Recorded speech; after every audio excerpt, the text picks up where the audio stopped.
Welcome back. Today's video is going to be a makeup tutorial using the Kylie Cosmetics Holiday 2016 palette. If you guys haven't seen this palette, which I'm sure you already have, this is what the inside looks like. I used the transition shades as well as the purple shades in this palette, and I'm really happy with the way that it turned out. If you are new to my channel, welcome. I hope you're here to stay. Don't forget to like this video and subscribe to my channel for any videos in the future. And if you are interested in seeing how I got this look, then please keep watching. Okay, so the first thing that we're going to do is use our Urban Decay Optical Illusion Primer. This is one of their newer primers. It's the one that is supposed to be smoothing and pore minimizing. I'm still trying to test it out to let you guys know what I think of it. Right now, it's okay. Now I am applying the new Wet n Wild PHOTOFOCUS foundation, and I just recently uploaded a video reviewing this foundation for you guys. I showed you guys a demo of the application, and then I took you guys with me all throughout the day and updated you on how the foundation was wearing, and then I reviewed it at the end of the video. So if you haven't seen that yet, I will link it down below. Now we are going to use our Maybelline Fit Me Concealer, and this is in the shade 20 Sand, and I am applying it underneath the eyes, on the forehead, and the chin to balance out the highlight across the face, as always, and then I am patting it out with my Beauty Blender.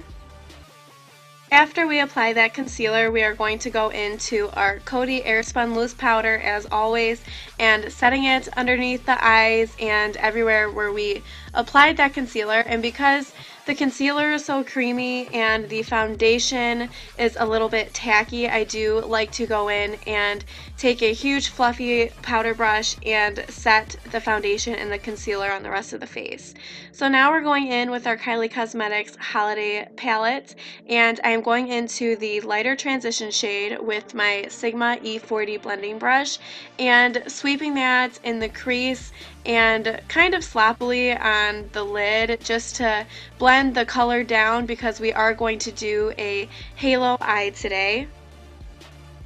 So next I am going into the darker transition shade in the palette, and I am using my Morphe M433 blending brush.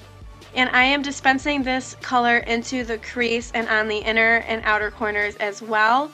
And I am using this brush first to feather in the product, and then as you will see, I will take my Sigma E25 blending brush, which is a little bit thinner, and I'm going into the same exact shade and dispensing the product even deeper into the crease. The reason why I am switching brushes but using the same shade is because using a thinner and denser blending brush will give the illusion of a darker shadow because it will pack on the color a lot more densely. Since this palette only has 2 transition shades, we really want to use as many techniques as possible to get as much dimension to the eye look as possible. So now we are going into the shimmery plum shade in the palette, and I am using my Sonia Kashuk number 110 concealer brush. You guys know I use this brush all the time for packing color onto the lid, but I am taking this shade and I am packing it onto the inner and outer corners, as well as slightly bringing it into the crease. And this was one of the shadows in the palette that was a little bit on the drier side in sense of the formula, so I really had to work with it over and over again, keep packing on the color, and it did have a little bit of fallout, so I just really had to kind of work with it a little bit. So now I am going into the cool tone brown shade in the palette, and I am applying it to the center of the lid, as well as sweeping it back and forth to blend it with the deep plum shade on the inner and outer corner. Doing this will help blend the 2 colors together, which will give us the halo gradient effect on the eyes. So after we apply that shimmery brown shade to the center of the lid, I am going to go into the matte and deepest plum shade in the palette with my Sigma E30 pencil brush and apply that shadow to the inner and outer corners of the lid. And I'm also going to bring it up into the crease as well to give it a lot more depth and dimension. I'm going to go back into the medium brown transition shade in the palette with a small smudge brush. This is the one from a travel size kit from Equal Tools that I got a long time ago, but I am using this brush and I am smudging the shadow underneath the lower lash line to give it some smokiness. And then I'm going to take my Jordana Easy Liner in Jet Black and I'm going to line the upper and bottom waterlines.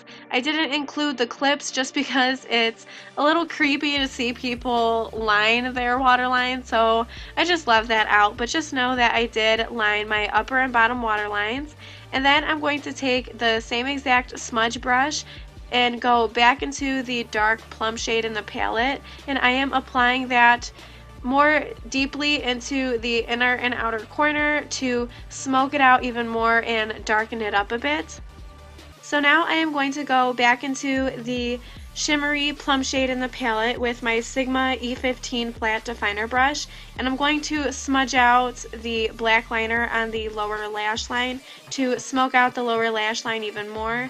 And then I'm going to take the smudge brush that we just used into the medium transition shade and blend that out a little bit more on the lower lash line to create a better gradient. After that, I'm going to take my handy dandy NYC black liquid liner and I'm going to line my upper lash line, but I am not going to wing it out this time. A halo eye is a lot more rounded, so I kept the liner very close to the outer edge of my eye and didn't really extend it past there.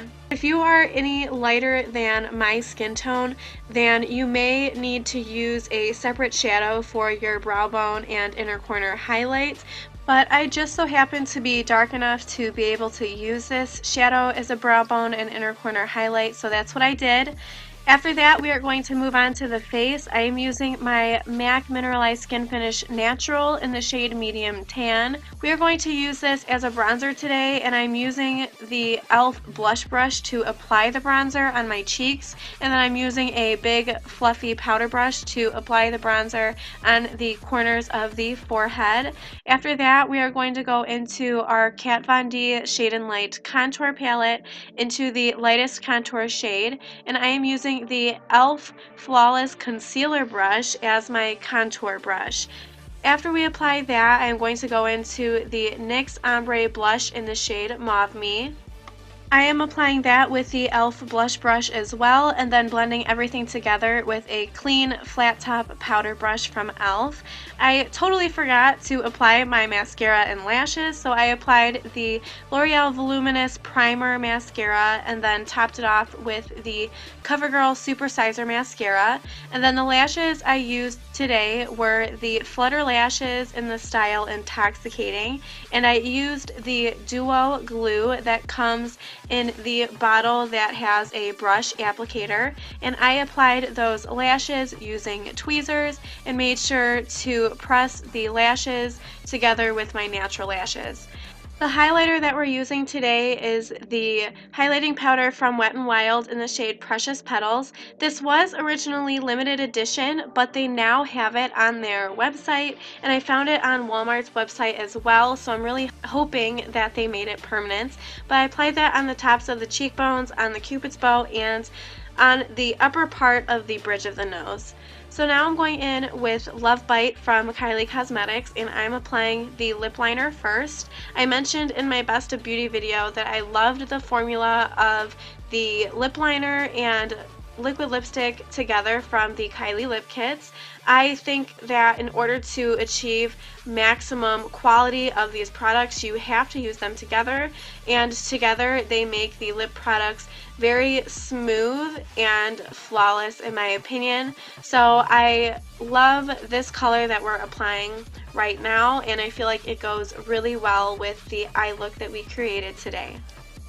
Okay guys, that completes this tutorial. I really hope you enjoyed it and maybe learned something new. Don't forget to tag me in any photos if you guys try and recreate this look, because I would love to see your recreations. Don't forget to like this video and subscribe before you leave. That way you are notified for any videos in the future. I want to thank you all so much for watching, and I will see you all in my next video.